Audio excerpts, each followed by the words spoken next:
Es que somos muy pobres. De Juan Rulfo. Aquí todo va de mal en peor. La semana pasada se murió mi tía Jacinta, y el sábado, cuando ya la habíamos enterrado y comenzaba a bajársenos la tristeza, comenzó a llover como nunca. A mi papá eso le dio coraje, porque toda la cosecha de cebada estaba soleándose en el solar.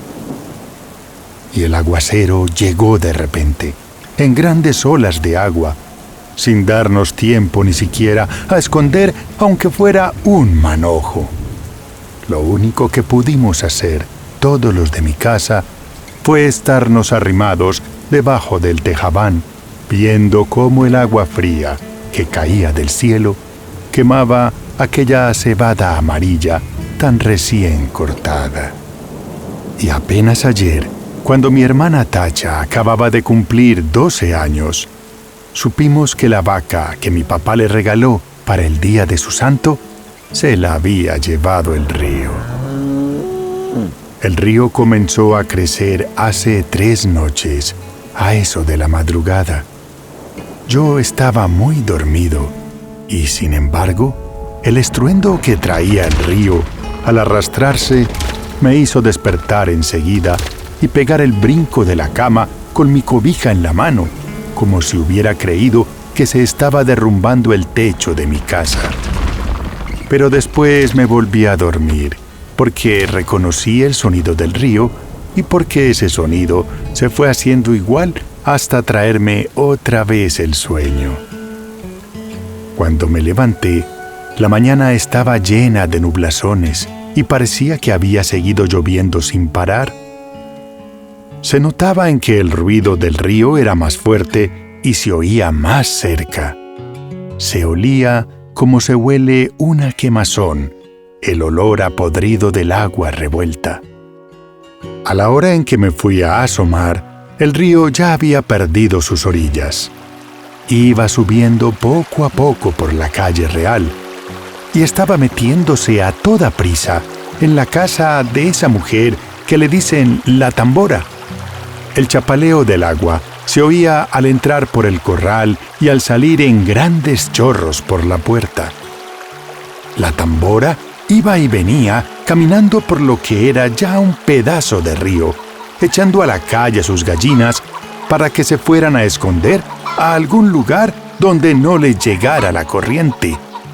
Y por el otro lado, por donde está el recodo, el río se debía de haber llevado, quién sabe desde cuándo, el tamarindo que estaba en el solar de mi tía Jacinta, porque ahora ya no se ve ningún tamarindo. Era el único que había en el pueblo. Y por eso nomás la gente se da cuenta de que la creciente esta que vemos es la más grande de todas las que ha bajado el río en muchos años. Mi hermana y yo volvimos a ir por la tarde a mirar aquel amontonadero de agua que cada vez se hace más espesa y oscura y que pasa ya muy por encima de donde debe estar el puente. Allí nos estuvimos horas y horas, sin cansarnos, viendo la cosa aquella. Después nos subimos por la barranca, porque queríamos oír bien lo que decía la gente, pues abajo, junto al río, hay un gran ruidazal, y solo se ven las bocas de muchos que se abren y se cierran, y como que quieren decir algo, pero no se oye nada. Por eso nos subimos por la barranca, donde también hay gente mirando el río y contando los perjuicios que ha hecho. Allí fue donde supimos que el río se había llevado a la Serpentina, la vaca esa que era de mi hermana Tacha, porque mi papá se la regaló para el día de su cumpleaños y que tenía una oreja blanca y otra colorada y muy bonitos ojos. No acabo de saber por qué se le ocurriría a la Serpentina pasar el río este cuando sabía que no era el mismo río que ella conocía de a diario. La Serpentina nunca fue tan atarantada. Lo más seguro es que ha de haber venido dormida para dejarse matar así nomás por nomás. A mí muchas veces me tocó despertarla cuando le abría la puerta del corral, porque si no, de su cuenta, allí se hubiera estado el día entero con los ojos cerrados, bien quieta y suspirando, como se oye suspirar a las vacas cuando duermen. Y aquí ha de haber sucedido eso de que se durmió. Tal vez se le ocurrió despertar al sentir que el agua pesada le golpeaba las costillas. Tal vez entonces se asustó y trató de regresar, pero al volverse se encontró entreverada y acalambrada entre aquella agua negra y dura como tierra corrediza. Tal vez bramó pidiendo que le ayudaran. Bramó como solo Dios sabe cómo. Yo le pregunté a un señor que vio cuando la arrastraba el río si no había visto también al becerrito que andaba con ella. Pero el hombre dijo que no sabía si lo había visto.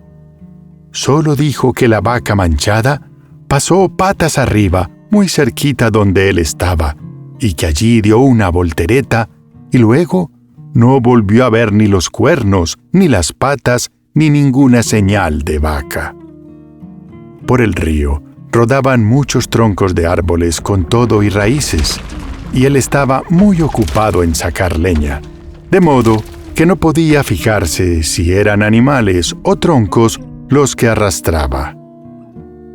No más por eso, no sabemos si el becerro está vivo o si se fue detrás de su madre río abajo. Si así fue, que Dios los ampare a los dos. La apuración que tienen en mi casa es lo que pueda suceder el día de mañana, ahora que mi hermana Tacha se quedó sin nada. Porque mi papá, con muchos trabajos, había conseguido a la serpentina, desde que era una vaquilla, para dársela a mi hermana, con el fin de que ella tuviera un capitalito y no se fuera a ir de piruja, como lo hicieron mis otras dos hermanas, las más grandes.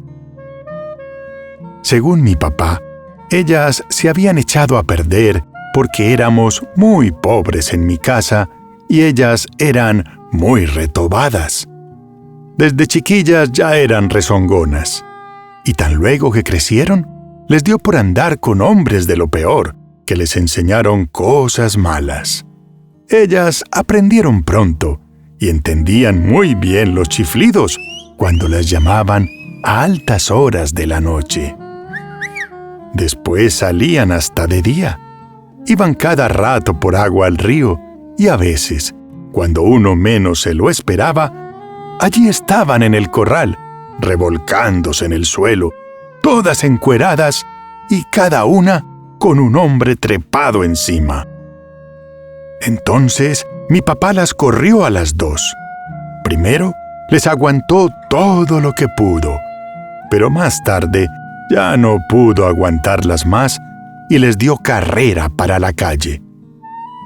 Ellas se fueron para Ayutla, o no sé para dónde, pero andan de pirujas. Por eso le entra la mortificación a mi papá, ahora por la Tacha, que no quiere vaya a resultar como sus otras dos hermanas, al sentir que se quedó muy pobre viendo la falta de su vaca, viendo que ya no va a tener con qué entretenerse mientras le da por crecer y pueda casarse con un hombre bueno que la pueda querer para siempre.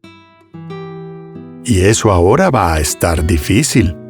Con la vaca era distinto, pues no hubiera faltado quien se hiciera el ánimo de casarse con ella solo por llevarse también aquella vaca tan bonita.